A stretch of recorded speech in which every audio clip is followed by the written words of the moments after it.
Hello and good morning to UPSC Fever's 8th video lecture which is on ninth video lecture which is on finance. So before we start, I hope you have already completed the previous videos and solved the quiz. India Yearbook doesn't give a brief or any type of introduction about the concepts of finance, but it just goes on about the current scenario and any additional information related to finance that has happened in the year 2016. So, right, starting from finance, first is the introduction of the chapter. In that, they have covered various policies and various regulatory bodies of the financial sector of India. So, the Ministry of Finance, which is the controlling ministry on financial matters in India. It has five government departments: economic affairs, disinvestment, financial services, expenditure and revenue. So the Department of Economic Affairs is a very key and a very important department in the Ministry of Finance. The government of India has three types of funds in which its revenue is collected. The first is the largest and most important, the Consolidated Fund of India. The next is the National Calamity and Contingency Fund of India.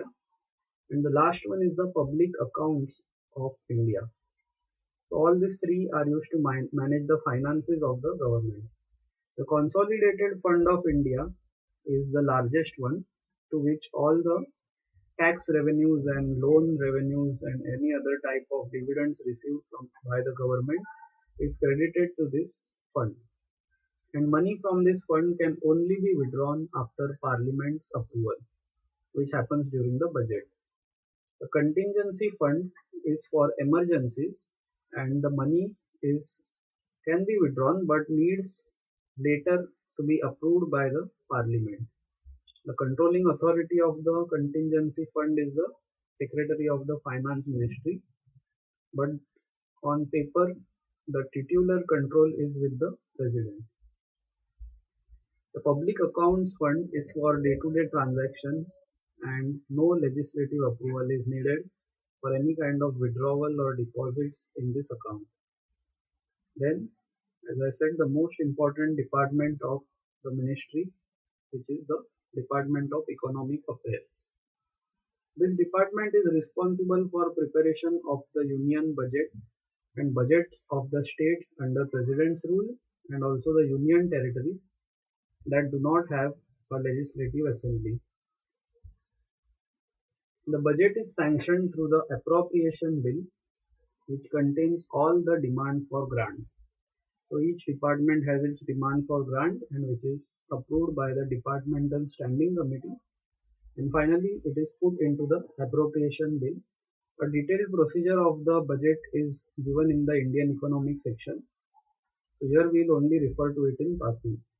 Once the appropriation bill is created, it cannot be altered and needs to be passed. Each ministry has one demand for grant, but large ministries can have multiple demands for grants. A financial bill or a finance bill, is a money bill that is presented to impose taxation, and it is accompanied with a memorandum explaining the provisions of those taxes. But since the budget passing procedure takes 2 months, for temporary arrangement of finances, a vote of account is done. So this takes care of the expenditure part for 2 months. The appropriation bill is passed by Lok Sabha, approving allocation of funds to meet 2 months of expenditure, that is the vote of account. Next is the infrastructure financing sector of India. Key terms introduced here. One is the infrastructure debt fund. As you can see from this diagram, it is a non-banking financial corporation that sees finance or liquidity into infrastructure related projects. And who all can invest into this? foreign investors, that can be foreign insurance funds, pension funds, wealth funds, and other eligible investors, as well as retail investors, domestic investors who are normal citizens. So, an infrastructure debt fund is for channeling long-term stable finances towards infrastructure projects. The income obtained from these funds shall be tax-free. The interested parties who can invest, as you have seen from the diagram here, and an infrastructure debt fund can be set up as a non-banking finance corporation or a trust. However, there are certain terms and conditions related to this infrastructure debt funds. IDFs are popular and can have an impact in India because banks have been stretched and they can no longer finance these infrastructure projects since most of these projects have a long gestation period, and before you see any kind of returns, it could take a very long time.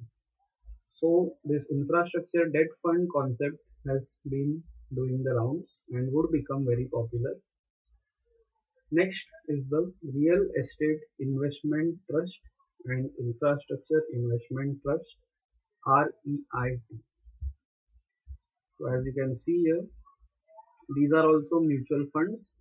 However, they are investing in real estate assets or infrastructure projects. And currently only high net worth investors can invest in this, and they provide low cost stable finance to these real estate projects or infrastructure related projects for the housing sector. Again, infrastructure related projects have a long gestation period because of which banks are not too keen to invest in them. Next is the National Investment and Infrastructure Fund. So again, the National Infrastructure Fund and Investment Fund was created in the budget 2015. It is a fund of funds created under the Indian Trust Act and is controlled again by the Department of Economic Affairs. Currently, the total corpus of the fund is 40,000 crores. You can see 50% is from the government and the remaining is from other sources, which is market borrowings. It can invest in financially viable greenfield and brownfield projects. So a greenfield project is one where we start from scratch. So a greenfield airport would be building an airport where one doesn't exist, and a brownfield project would be upgradation of an existing project. That is, there is an airport and we renovate and increase its capacity. So that was regarding the National Investment and Infrastructure Fund.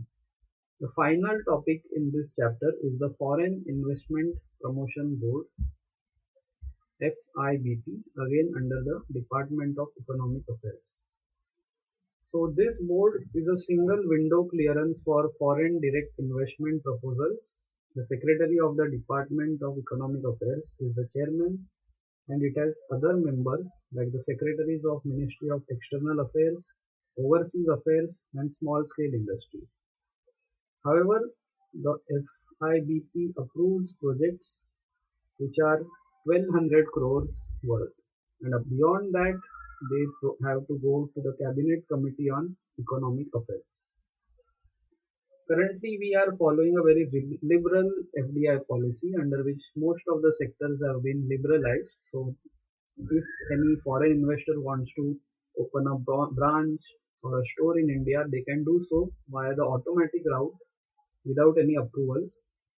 However, certain strategic sectors like defense, pharma, they have been kept under government control. So, anyone who wants to establish any kind of unit under this strategic sector has to go through the FIBP. And if the investment is above 1200 crores, it has to go to the Cabinet Committee on Economic Affairs. So that was it regarding the chapter number 9. So if you have understood this, don't forget to solve the quiz You need at least 80% marks before you move to the next chapter. If you enjoyed this video, don't forget to give your feedback. If you didn't follow anything, kindly mention so we can improve our service. Don't forget to subscribe to our YouTube channel or follow us on Twitter. Please like and share this page on Facebook. Best of luck for your exams. Thank you.